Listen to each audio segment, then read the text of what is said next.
Hola, ¿qué tal? Bienvenidos a Empezando a Sanar. Yo soy Magali. Yo soy Gaby y hoy les tenemos un episodio muy importante que siento que no solo les va a gustar, les va a aportar muchísimo y eso es, ya me diagnosticaron y ahora qué.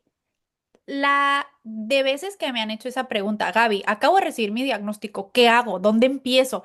Porque lo primero que se te viene a la mente, y tú no me vas a dejar mentir. Mm, Ok, me ejercicio, alimentación, suplementos, ¿qué tengo que hacer? Déjame hago cita con la neuróloga, déjame, tengo que hacerme un examen de sangre, es que no sé, rehabilitación, o sea, se te viene un mundo de cosas que tú sientes que tienes que hacer. Y la verdad, todo ese estrés solo te hace peor. claro, Entonces, yo algo que he aprendido es listas de prioridades. Tú dices, tú piensas que tienes que hacer esto y esto y esto y esto, una por una, y ya que la tengas dominada, le sigues. ¿O tú cómo le haces? totalmente. Yo cuando empecé, lo primero fue justo, empecé a investigar qué voy a hacer y entonces me llegaban cosas de alimentación y yo decía, y de ejercicio, pero yo decía, pues yo toda mi vida como quiera ya he hecho ejercicio, ¿qué va a cambiar? Eh, no sé, quieres encontrar, empiezas a caer, eso sí, que me preocupa mucho que no lo hagan, que empiezas a caer en personas de, con esto te vas a curar Ay, y sí. si llevas este jugo verde todas las mañanas y empiezas a llegar con tanta información que de verdad te vuela la cabeza. Sí. Y algo que sí se me hizo súper importante que aprendí es que no se trataba de curarte, o sea, ya sabemos que es algo crónico, vamos a vivir con ello toda nuestra vida. Entonces, no nos vamos a curar, pero tenemos que aprender a vivir distinto. Ese es el punto al que tenemos que llegar. ¿Cómo voy a vivir ahora de manera distinta? Literal. Y yo creo que eso es lo más difícil, ¿verdad? O sea, cuando recién recibes el diagnóstico, tú sientes como que, o sea, ya se acabó. O sea, se Así es. acabó. ¿Qué hago? O sea, porque como tú dices, te van a vender 8.000 millones de cosas que te van a curar. Ujú. Pero bueno, en mi caso, cuando caía en esas cosas, era más me reafirmaba. Cuando no funcionaba, en mi caso, a lo mejor a ti te va a ir de maravilla, qué padre, pero en mi caso cuando no funcionaba lo que yo intentaba, solo me reafirmaba el no tiene cura. Entonces, por eso es importante también cuidarse de no, como dice mal, caer en esas cosas, porque también es una manera de reafirmarte y darte más como que esa inseguridad de que no tiene cura. Pero fuera de eso, tienes este choque inicial de qué voy a hacer. Porque, a ver, o sea, la esclerosis múltiple no es mortal. Te mueres con esclerosis múltiple, pero no te mueres de esclerosis múltiple. Exactamente. Entonces, técnicamente, tu vida no se acabó, tu vida va a seguir. Entonces, tienes que encontrar la manera de seguir con ella, porque, a ver, o sea, el mundo no hace pausa, ni un día, ¿eh? O sea, todos van a seguir. Nosotros tenemos que decidir qué tan larga va a ser nuestra pausa, porque, a ver, se vale. Tienes tu proceso de aceptación, tienes tu duelo y todo. Y por eso yo siempre digo, que el primer paso y lo más importante, y siempre que me preguntan, es el primer paso que yo siempre doy, vamos a tratar nuestra salud mental. Porque una vez que tú llevas tu proceso de duelo, de aceptación, de procesar todo lo que te acaba de pasar, porque a ver, tú entraste a la oficina del doctor con salud y saliste de esa oficina sin salud. Exactamente. Si eso no es un shock, una bomba nuclear a tu vida, yo no sé qué es. Entonces, pienses o Exacto. no que necesitas ir al psicólogo, ve y Claro. trabaja esa bomba nuclear que acabas de recibir. Porque siento que ese va a ser el paso más importante. Porque lejos de tener una buena actitud, de tener lo que tú quieras, solo vas a tener claridad en lo que acabas de pasar, lo vas a poder digerir, aceptar. Porque una vez que tomas ese paso, todo se vuelve más fácil. Una vez que dejas de luchar contra tu diagnóstico, todo se vuelve más fácil. Sí, totalmente. Porque estamos viviendo un duelo y lo que yo siempre digo, es un duelo muy parecido a cuando pierdes a un ser querido, pero esta vez es la pérdida de tu salud. Como dices, tú llegaste sana a una consulta con el médico o quizás sabiendo que algo pasaba con tu cuerpo, pero esperando que te dijeran, vas a hacer esto y te vas a curar. No que te dijeran, Exactamente. vas a vivir con esto toda tu vida, ya esto no se va a acabar de aquí a que te mueras, como dices tú, vas a vivir medicada y vas a vivir con esta condición. Entonces, es un duelo por el que pasamos, definitivamente, y los duelos no se deben de vivir solos, se deben de vivir con acompañamiento, con terapia, Ujú. sobre todo porque tenemos aparte, en nuestro caso, hijos, tenemos una familia que depende de nosotros. Cuando eres mamá, hay niños que dependen de ti, que tú tienes que estar fuerte, que tienes que poner tu mejor cara y la verdad es muy difícil hacer eso sin un acompañamiento, porque entonces tú con quién te recargas, a quién le cuentas cómo te sientes, quién te va a poder ayudar. Digo, hablábamos en el episodio pasado de la pareja que está ahí apoyándote, pero de todas maneras no le puedes dejar toda la carga emocional a Claro. ellos. Tienes que ayudarte y acompañarte de terapia, en verdad es algo súper importante, como dice Gaby, es el primer paso Ujú. y ya después de ahí empiezas a ver todo lo demás, que la alimentación, que el ejercicio, es un conjunto de cosas que nos van a ayudar en esta condición, pero sí en la terapia y el acompañamiento y dejarnos y permitirnos vivir el duelo es básico. Sí, Es básico, es parte del tratamiento, siempre lo digo yo. dejarte ayudar, punto. Exacto. Y algo súper importante, aprender a escucharte, aprender a escuchar tu cuerpo, respetar tus límites, no exigirte de más y dejar de preocuparte y querer tener el control de todo. Eso es súper importante para una condición como esta. Bueno, entonces a la hora de, ok, ahora tengo mi diagnóstico, ¿ahora qué? Tu primer paso nosotros te recomendamos, por la experiencia que tenemos, que primero trates de ponerle atención a tu salud mental. Eh, 100%. Después otra cosa, y después de ahí ya te puedes decir que si quieres alimentación, que si quieres ejercicio, cada quien tiene sus diferentes prioridades. Y cada doctor da diferente información, cada doctor tiene tu protocolo, entonces tú pon una lista de tus prioridades, vete una por una. Cuando ya tengas dominada una, le sigues y así. Trata de no abrumarte porque el estrés y las emociones tienen un efecto directo a tu enfermedad. Entonces, si quieres mejorar tu alimentación, si quieres ponerte a hacer ejercicio, primero trabajamos la alimentación, ya que lo tengas, le sigues al ejercicio, porque siento que cuando lo haces uno por uno, te estresas menos. Y otra cosa, la Ujú. alimentación antes de que se me olvide, porque todo se me olvida, si vas a hacer un plan alimenticio, por favor, no te estreses. Por favor, que no se apodere de tu vida. ¿Por qué? Ese estrés también te va a perjudicar. Cuando uno Sí, habla de alimentación, lo ideal es no hacer una dieta, es cambiar tus hábitos alimenticios. Dieta, hábitos son completamente diferentes. Hábitos sustentables que se puedan adaptar a tu vida. Por ejemplo, si tú dices, es que estoy a dieta, no puedo ir al restaurante. Vas de viaje, vas a estar estresada, no sé qué comer porque quieren y que no sé qué, y bla, bla, bla, bla, bla, bla. A que si solo cambié mis hábitos y ahora voy a evitar comer pan. Vas a un restaurante y solo agarras algo que no tiene pan. Punto. ¿Me entiendes? Esa es como que la ujú. diferencia. Siento que la palabra dieta conlleva ya mucho estrés porque tiene muchas Totalmente. expectativas, ¿no? Pero bueno, Totalmente. Tiene que ser algo sostenible la alimentación, algo que sepas que vas a poder, como vas a vivir toda tu vida con esta condición, vas a vivir toda tu vida con esos nuevos hábitos y esa alimentación. Y no se trata de decirle adiós para siempre al pastel, de decirle adiós para siempre a los dulces, a todo lo que te gusta, porque como bien dices, esto también es estrés. Y el vivir con, es claro. que yo ya no puedo volver a comer pastel en toda mi vida, también causa estrés. Entonces, tratar, yo siempre lo menciono, tratar de cuidar los hábitos, de cambiar los hábitos alimenticios, de tratar de comer lo mejor y lo más sano posible. Siempre me preguntan esto, también me mandan mensajes en TikTok de qué puedo comer. Es solamente proteína, grasas, todo lo que quita los procesados. Todos los procesados, todo lo que venga en un paquetito es lo que más hace daño, pero no quiere decir que en tu vida lo vas a volver a comer. Obviamente trata de comer menos azúcar, menos harina, y menos procesados, pero el día que sea tu cumpleaños o el cumpleaños de una amiga o estés en un evento y te quieres comer un pastel, cómetelo y vive sabiendo que te lo puedes comer, porque si no, de verdad es un estrés innecesario. Y de una vez que aprovechar para decir también del ejercicio, es lo mismo.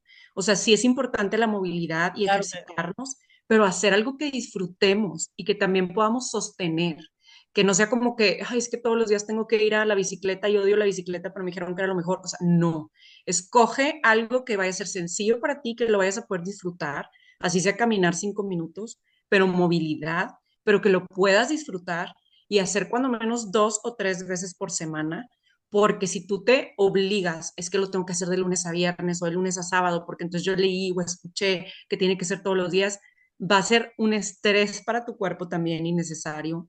Si tú obligas a tu cuerpo a hacer 1 hora de ejercicio corriendo, va a ser un estrés para tu cuerpo. Entonces, elige un ejercicio que no te conlleve estrés, que sea yoga, pilates, caminar, lo que tú quieras y que lo puedas hacer 2 o 3 veces por semana, pero que lo puedas sostener todo el año, está excelente. Así lo haces toda una semana completa, pero la siguiente semana ya no hiciste nada porque estás tumbada, porque ya te acabaste la batería. No, o sea, todo tiene que ser sostenible y que no nos genere estrés en esta condición y en todas las condiciones autoinmunes. Y aquí te va porque es importante el ejercicio, a ti que nos estás viendo, escuchando lo que tú quieras. ¿Por qué se trata al ejercicio o a la fisioterapia como medicina en la esclerosis múltiple? El problema de la discapacidad en esclerosis múltiple es porque tus células se dejan de comunicar efectivamente. Entonces, cuando se dejan de comunicar efectivamente, tus músculos empiezan a fallar un poquito más, un poquito más, un poquito más. Cuando tú mantienes una movilidad, ejercicio o fisioterapia, tus células están activamente comunicándose y esto hace Así es. que la degeneración sea más lenta. Entonces, cuando a ti te dicen que el movimiento es medicina, es porque el movimiento es lo que hace que tus células se mantengan activas, interactuando y Totalmente. conscientes. Algo también muy importante en los temas nerviosos, discapacidad a nivel nerviosa, es, bueno, lo mejor que puedes hacer son las contracciones. ¿Por qué? Porque al momento de tú hacer una contracción, tu célula está activa. Por todo lo largo de esa contracción, tu célula está activa, activamente se está comunicando. Entonces, si tú no tienes la posibilidad de salir a caminar porque estás en andador, en bastón, silla de ruedas, no puedes correr, no puedes ir al gimnasio, bla, bla, bla, no pasa nada. Puedes hacer fisioterapia y la fisioterapia Así va a ser es.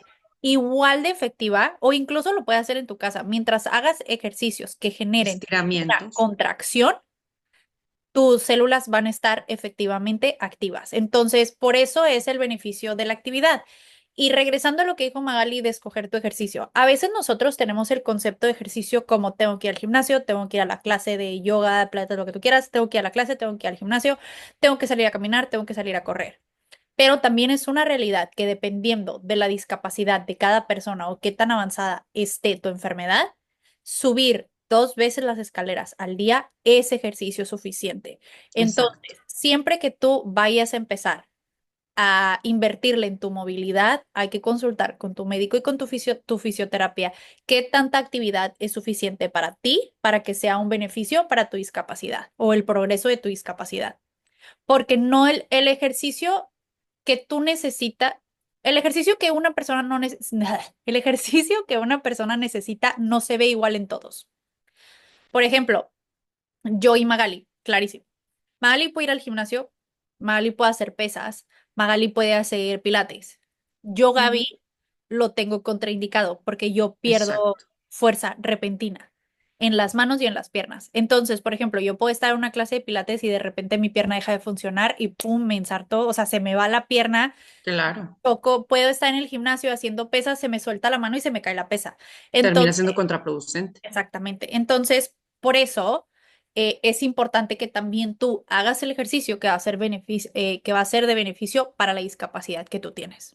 Para tu caso específico. Eso es súper Exacto. importante, sí, porque también siempre comentan en TikTok de que es que yo no puedo hacer eso. A mí me dijo el doctor que, y claro, es que todos somos Ujú, distintos y en esta enfermedad es la enfermedad de las 1000 caras. Entonces es la enfermedad de los 1000 casos y ujú. de los 1000 supuestos y de los 1000 consejos. O sea, todas las personas con esta condición nos vamos a favorecer con ejercicio y con una alimentación sana, pero todo depende de cada caso. También hay quien es alérgico al gluten y definitivamente no lo puede consumir, pero hay quien dice, a mí no me pasa nada, entonces obviamente tú no tienes que quitar el gluten de tu dieta.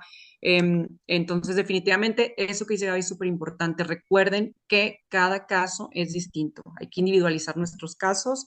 Nosotros damos los consejos como generales, pero es súper importante siempre acompañarse del consejo de su doctor, que es el que conoce su caso a la perfección. Y ahora, ya hablamos de todo esto que te abruma en primer caso, porque la realidad es que tú sales de esa cita y quieres arreglar todo, quieres hacer todo correctamente porque no quieres que te vuelva a pasar. Y justamente ese es el tema que sigue. El miedo. el miedo, esa primera semana estás como que en el shock y tengo que, a ver, vamos a ver qué voy a hacer, déjame, voy a bla, bla, bla, bla, bla, bla, bla. Como que no tienes tiempo de hacer una pausa y asimilar. Y una vez que llegue esa pausa, dices, güey, ¿y luego? ¿Y si me da otro brote, cómo voy a saber que me está dando un brote? ¿Qué tengo que hacer? Y luego si me da, ¿qué Exacto. hago? Y qué miedo. Y vives en el miedo de cuándo va a caer el otro pie. O sea, estás así Ujú. de que no te quieres ni mover porque te sale un moretón y te da un infarto. Sí, O sea, claro. nada, o sea, se cuenta, te sale una mancha aquí y te vas a urgencias. Ah, me sale una mancha. Sí, Y quiero hablar de ese miedo, porque ese miedo también produce mucho estrés. Y siento que lo más importante para ayudar ese miedo es, uno, reconocer lo que es un brote y cuándo tienes que ir al hospital. Y dos, reconocer, porque uno de los miedos más grandes que tenemos, y no sé si te pasó, es el miedo al futuro. primero, Y hay que reconocer ese miedo al futuro y también hay que reconocer que ese es un miedo que todos, sanos o enfermos, tienen. claro. Entonces, vamos a empezar por el miedo número uno. ¿Cuándo va a caer el siguiente pie? ¿Tú cómo aprendiste que es un brote? Yo, la verdad es que leyendo y preparándome, investigando para mi libro, porque los doctores no te explican todo.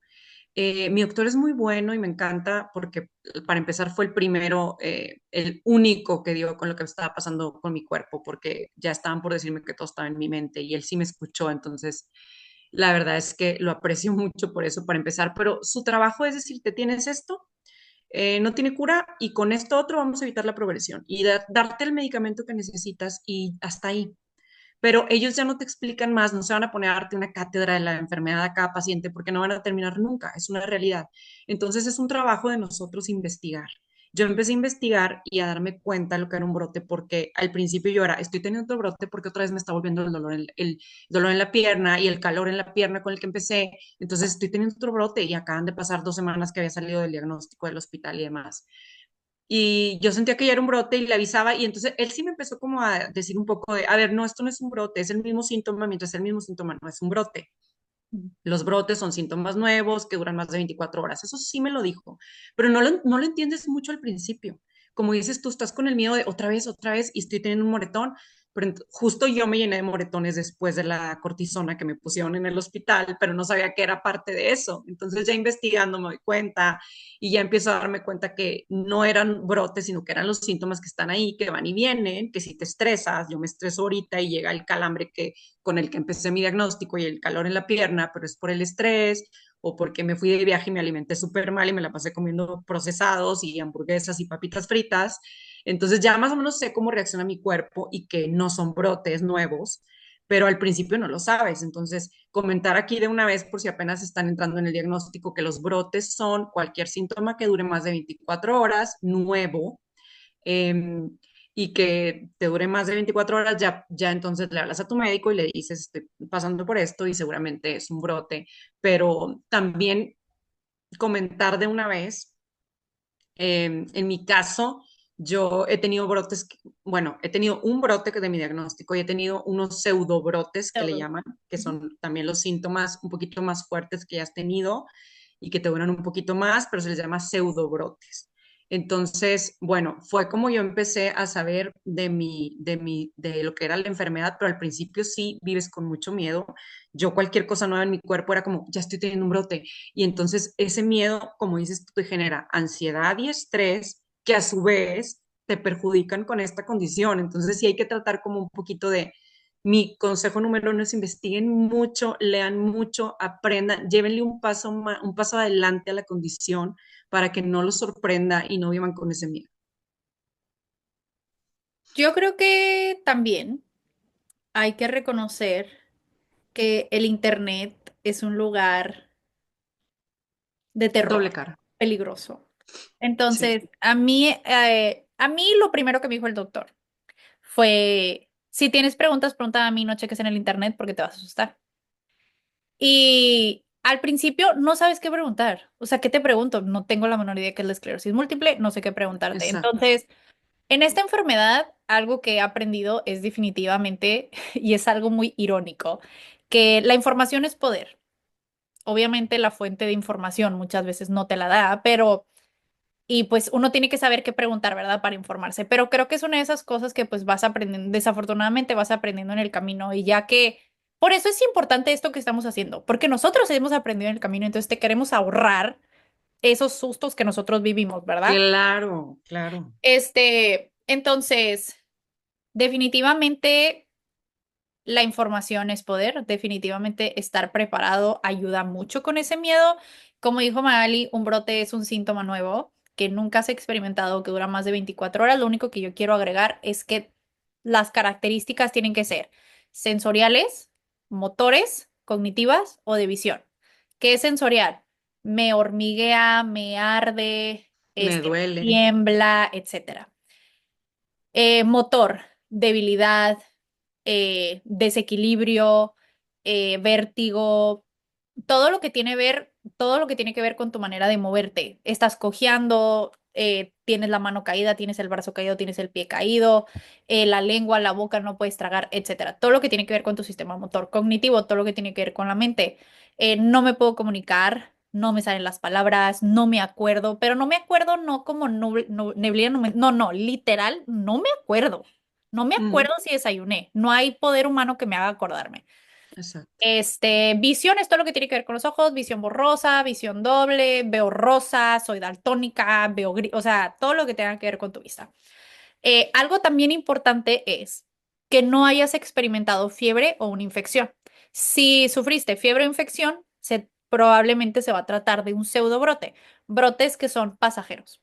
También hay unos brotes que yo acabo de descubrir y vamos a aprovechar que se llaman brotes de expansión lenta. Son esos brotes que nunca dejan de crecer y que tienen síntomas crónicos. Entonces, tú vas a experimentar el mismo síntoma muy, muy fuerte y solo significa que tu lesión está creciendo. Esos también se tienen que desinflamar, solo que no es nada nuevo, es más de lo mismo. También puede ser considerado más o menos como un pseudobrote, pero tienen un nombre diferente porque pues hay un crecimiento en la misma lesión. Pero bueno, una vez que ya tienes esta información, como que ese miedo inicial de qué va a pasar, se calma un poquito más. Ya que empiezas a entender tu enfermedad, calma un poquito más. Pero después viene otra faceta del miedo. Y esto es algo que está perfecto que hablemos de él hoy porque Magali lo tiene súper fresco, pero tienes que seguir viviendo, pero ahora vives diferente, porque ahora no sé si me voy a animar a estar tan lejos de mi doctor. Por ejemplo, hay una chava, me quiero ir a Las Vegas, me da miedo. Y yo le decía, ¿pero por qué? Es que, ¿y si me enfermo? Digo, ¿y si estás en tu casa y te enfermas? Gracias a Dios, esta enfermedad Claro. no, o sea, no te vas a desangrar. O sea, sí tienes 2 días para Sí, llegar, ¿sabes? O sea, sí, sí puedes. ¿Me entiendes? claro. Entonces, llega esa parte de tienes miedo a seguir viviendo porque, ¿y si me pasa? Es que quiero ir a este concierto, pero ¿y si me siento mal? ¿Me entiendes? Llega esa otra Sí. faceta con el miedo. Entonces, me encantaría que Mali nos platicara cómo fue este viaje para ella y cómo lo manejó, porque siento que es algo bien importante de ahora esa segunda faceta, lo que sentiste, cómo lo manejaste y qué cosas te ayudaron, porque siento que eso también es importante para las personas que nos escuchen aprender de ese testimonio. Claro. Bueno, acabo de ir a Chicago y la verdad es que desde que yo iba sabía que algo podía pasar, porque desde mi diagnóstico ya he tenido varios viajes, viajes cansados, viajes de caminar mucho. Tuve uno a Disney con mis hijos, que la verdad lo que me resultó fue justo cansado, después de mucho caminar, sí tuve dolor en espalda baja y cosas así, que tuve que descansar y después seguir. Pero yo algo que siempre comento es que con esta condición vamos a leer mucho sobre el síndrome de Uthoff, que son síntomas que se vienen con el calor es un detonante muy fuerte de los síntomas de esclerosis múltiple. La mayor parte de las personas con esclerosis múltiple se quejan del calor y habemos pocas que sufrimos más con el frío. Yo no es que no sufra con el calor, porque el calor excesivo y si estoy asoleándome mucho en la playa también, a mí me provoca mucha fatiga. pero me voy a descansar y lo arreglo. Pero el frío realmente es algo que no puedo con él. Mi primer brote, el brote de mi diagnóstico me dio en invierno, me dio justo en frío y eran los dolores en la pierna, el calambre, un calor en la pierna raro. Yo empecé con cosas que cada que siento el frío de nuevo, regresa. Entonces yo iba a Chicago en invierno, yo sabía que iba a estar un poco complicado, pero entonces me fui, leí todo lo que tenía que hacer, investigué, entonces me fui preparada con los parches de calor, con guantes, con la bufanda, con 1000 térmicos, con todas las capas, todo lo necesario. Y estaba súper abrigada y entonces estábamos afuera de una cafetería que es muy famosa en Chicago y había que hacer una fila como de una hora más o menos. Y mi esposo me dice, ¿estás segura que quieres hacer esta fila con una hora en este frío? Porque estábamos a una sensación térmica de -12, algo así. No es cierto, -16. Y me Hola. dice, ¿estás segura que quieres hacer esta fila? Y le digo, sí, claro, porque estoy súper abrigada. Y genuinamente no sentía frío más que en la parte En la de cara. la cara que estaba descubierta, de tipo los ojos, la nariz, porque todo lo demás lo tenía perfectamente cubierto. Entonces nada más sentía frío en esa parte. Y hasta me puse mis lentes para no sentirlo tanto en los ojos. Y dije, realmente no estoy sintiendo frío, estoy bien. Y si quiero entrar es el día, tenemos que entrar y no sé qué. Estoy con mi familia en la fila y hago perfectamente la fila de una hora porque no estaba sintiendo el frío, pero realmente el frío estaba ahí, ¿no? Entonces, entramos a la cafetería y al momento que entramos, obviamente está toda la calefacción, a todo lo que da. Y justo me agacho para sacar una luz para mi celular para tomar unas fotos. Como que puse mi bolsa que estaba bastante pesada en el suelo y y me agacho justo me agacho para sacarla. Y en ese momento que me agacho y me doblo un poco la espalda, siento un dolor que ya lo había sentido Ujú, en el inicio de mi diagnóstico, que es un dolor en espalda baja muy fuerte que es parecido, o no sé si es el nervio ciático, algo así, ujú. pero esta vez fue a la centésima potencia, o sea, fue un dolor que me entrincó, o sea, Ujú. literalmente no me podía Sí. levantar, no me podía enderezar, y me quedo agachada y le digo a mi esposo, me está oliendo horrible, me está oliendo horrible, suelto la bolsa que le había agarrado, y le digo a mi hijo, a uno de mis hijos que estaba justo al lado, agárrame la mano, porque sentía que me iba a caer. Entonces él me agarra súper asustado, digo, tiene 17 años, entonces como puede, me ayuda y me lleva a una silla a sentarme, no me podía enderezar, me senté, se los juro que era un dolor que no había sentido tan fuerte nunca. Y ya me siento, ya después de unos segundos de estar sentada, se empieza a pasar este olor, me traen un café, me quito el abrigo, me quito 1000 capas porque yo ya sentía que era demasiado el calor que estaba viviendo adentro.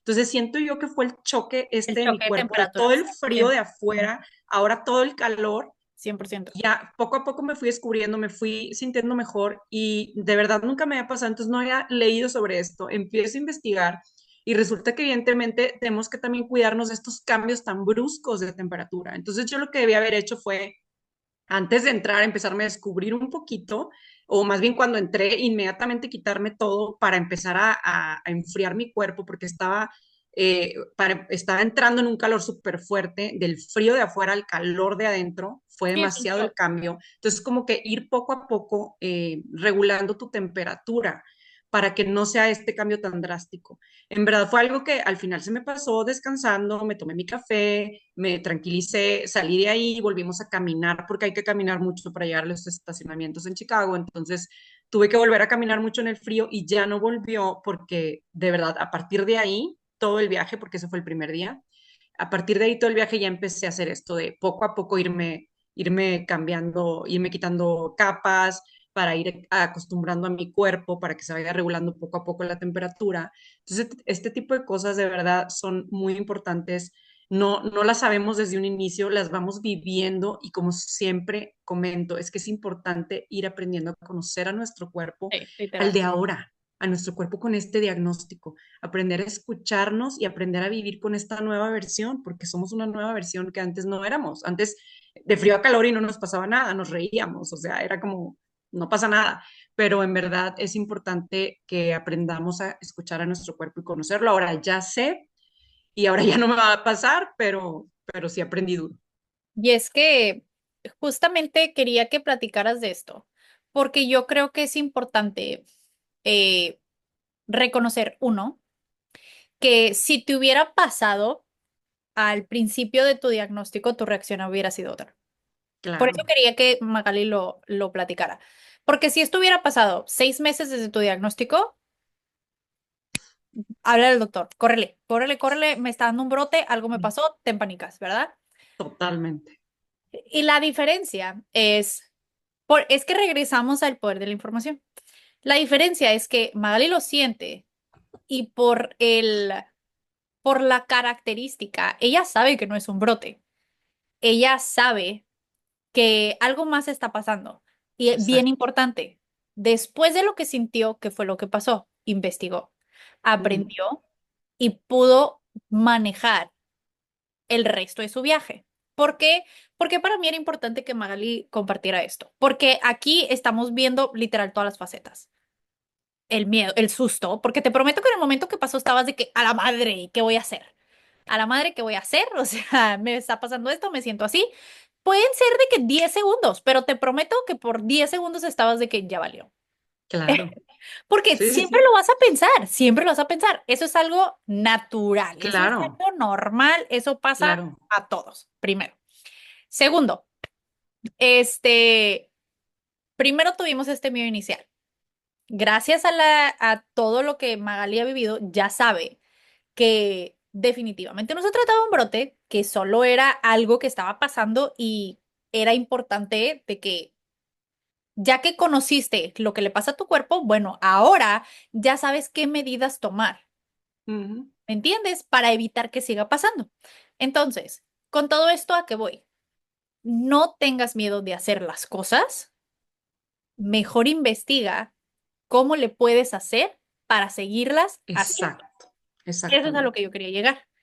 De no dejes de vivir, solo Exacto, aprende a vivir. exactamente. Con tu Porque, nueva versión. exactamente.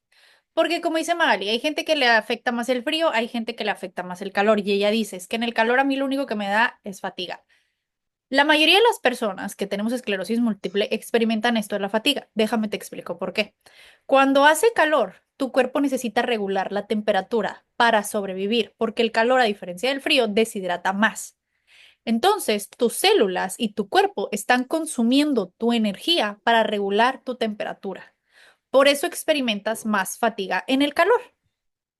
Entonces, una vez que tú sabes identificar por qué te pasan estas cosas, para ti es más fácil. ¿Cómo vas a lidiar con esta fatiga? Te hidratas más. Por eso siempre decimos, el agua es muy importante, estar hidratado es muy importante. La mayoría de la gente en el mundo, enfermos y sanos, están deshidratados. Porque la sal sola no hidrata. Así Entonces es. tenemos que empezar a buscar electrolitos o que si te echas un shot de sal, lo que tú quieras. Pero Ujú. pues empiezas a encontrar maneras. Pero bueno, regresando al punto inicial, el poder de la información. ¿Cómo vas a aliviar ese miedo de estoy esperando que caiga el otro pie? Con información. ¿Cómo vas a seguir viviendo? Exacto, Con información. ¿Qué es lo único que va a ayudar a tu miedo? La información. totalmente. Eso es lo que yo he aprendido de todo esto. Totalmente. Por eso les digo que es súper importante informarnos y adelantarnos a la enfermedad, adelantarte un paso y de que, ya sé que esto es normal. Porque todo está ok, le pregunto al doctor y me va a explicar que es normal, pero vivir con ese miedo, como dices tú, y estar todo el tiempo con ese miedo no es algo sostenible, no es algo que te vaya a dejar vivir en paz y en este Exactamente. tipo de condiciones lo que más necesitamos es estar en paz, estar tranquilos. Vivir sin estrés es algo casi imposible. O sea, obviamente el estrés está a la orden del día para todo y en todo, Claro. pero aprender a gestionarlo, aprender a Gestionar. saber en qué momento y con qué sí me debo estresar y obviamente no estresarme por todo ni estresarme de más. Entonces, el estrés crónico es uno de los factores que desatan este tipo de condiciones y los brotes de este tipo de condiciones. Entonces, es súper importante que nos informemos y que tratemos de no estar estresados, eh, pues en la medida de lo posible. Y con esto vamos a empezar a cerrar este episodio, porque realmente yo creo que eso es lo más importante, porque la emoción más grande que vas a experimentar al principio de tu diagnóstico es el miedo. Totalmente. Y el miedo es algo que nos va a acompañar, como dices tú, esos 10 segundos que duró mi dolor, en un momento dije, ¿qué voy a hacer? Ya no me voy a poder parar de aquí. O sea, sí, sí pasó eso por mi mente, porque es normal. Sí, Es claro. normal que ante cualquier síntoma de este grado tengamos miedo. Entonces, el miedo es algo que yo mencioné por ahí en mi libro, que es aprendí a caminar con él. Mm, No es que el miedo no vaya a existir, hay que tratar de vivir sin el miedo latente, sin el miedo ahí de todo lo que sientes, de que en cualquier momento, no sé, te raspaste con algo y ya voy a tener un brote. No, o sea, tratar de que el miedo no esté 100% ahí, pero aprender a caminar con él, aprender a saber que el miedo va a estar ahí, ujú. esperando cualquier situación para aparecer, pero tú vas a aprender a caminar con él, a tranquilizarte, a decir voy a estar bien, primero investigo y checo que me puede ayudar y demás. Entonces, bueno, hoy yo voy a cerrar con algo y ahorita tú terminas y cierras con otra cosa. Solo quería decir que si hoy alguien que nos escucha acaba de ser diagnosticado, quiero decirle que hoy no tiene que entender todo lo que está pasando, no tiene que ser fuerte todo el tiempo, se vale quebrarse, sobre todo al inicio del diagnóstico, se vale pasar por un duelo, se vale no saber nada de la condición, no quieras saber todo en un día. Estamos hablando de la importancia de investigar, pero esto lleva tiempo. Gaby tiene 8 años con el diagnóstico, yo tengo o un poquito más de 8 años, creo, No, justo cumplo 9, o sea, justo 8, vas yo bien. justo cumplo 3 años, entonces es algo que no quieres saber todo de un momento a otro, es algo que vas a ir aprendiendo, vas a ir aprendiendo a vivir con esto. El diagnóstico no nos define, pero sí, y no cambia tu vida al punto de no poderla seguir viviendo, la puedes seguir viviendo, solo que ahora es diferente. Aprende a conocerte, a conocer tu cuerpo, a escuchar tu cuerpo, pero poco a poco. No es el fin de tu vida, es vivir tu vida desde otra manera, desde otro lugar, de verdad desde un lugar más consciente. Yo hoy siento que valoro más cada cosa, cada simplicidad de mi vida, como solo pararme de la cama, poder tener fuerza, poder hacer ejercicio un día. Le agradezco enormemente a mi cuerpo. Es algo como con lo que todos deberíamos de vivir, no solamente con una condición autoinmune, todas las personas deberíamos de vivir valorando cada Claro. movimiento de nuestro cuerpo y cada día de nuestra vida, pero no todo el mundo lo hace. Yo tengo la oportunidad de hacerlo porque después de mi diagnóstico aprendí de verdad a agradecerle a mi cuerpo y agradecer a la vida por todo lo que puedo hacer. Eh, no se acaba tu vida, va a ser una vida más agradecida, más auténtica y más alineada si te lo permites. Entonces, 100%. es todo. ¿Tú, 100%. Gaby? Yo solo creo que agregaría, porque lo dijiste perfecto, yo solo creo que agregaría que al final del día no le tengas miedo a las emociones, no le tengas miedo a los sentimientos. Existen para comunicarte algo, solo hay que ponerles atención y ver qué es lo que nos están tratando de comunicar. Pero si con eso cerramos este episodio, ojalá y les hayamos contestado un poquito de la pregunta de ya me diagnosticaron, ¿ahora qué? Ahora que Ya les hayamos dado como un mapa para seguir. Cualquier cosa ya saben que nosotros, nuestros comentarios siempre están abiertos, nuestras redes ahí están, nos siempre pueden contactarnos, preguntarnos, nosotros felices. Es por esa razón es la que existe nuestras redes. Así que bueno, aquí lo que necesiten, déjenlo en comentarios. Si les quedaron preguntas, déjenlo en comentarios. Aquí abajo en descripción van a venir nuestras redes para que nos encuentren. El siguiente episodio va a ser un episodio muy padre porque vamos a hablar de síntomas. Síntomas raros, síntomas iniciales, síntomas de los medicamentos, solo síntomas, porque hay N mil que te pasan, unos por medicinas, otro por brotes, otros solo porque así es la esclerosis. Entonces, y cada quien vive el mismo síntoma de diferente manera. Entonces, creo que va a ser un así es. súper buen episodio. Y con eso nos despedimos, los vemos la próxima semana, les mandamos un beso enorme, nuestras redes siempre están abiertas y cualquier cosa, ya saben, no se olviden de seguirnos, tanto aquí, suscríbanse como en nuestras redes y les mandamos un beso y nos vemos pronto. Muchas gracias por Adiós. escucharnos.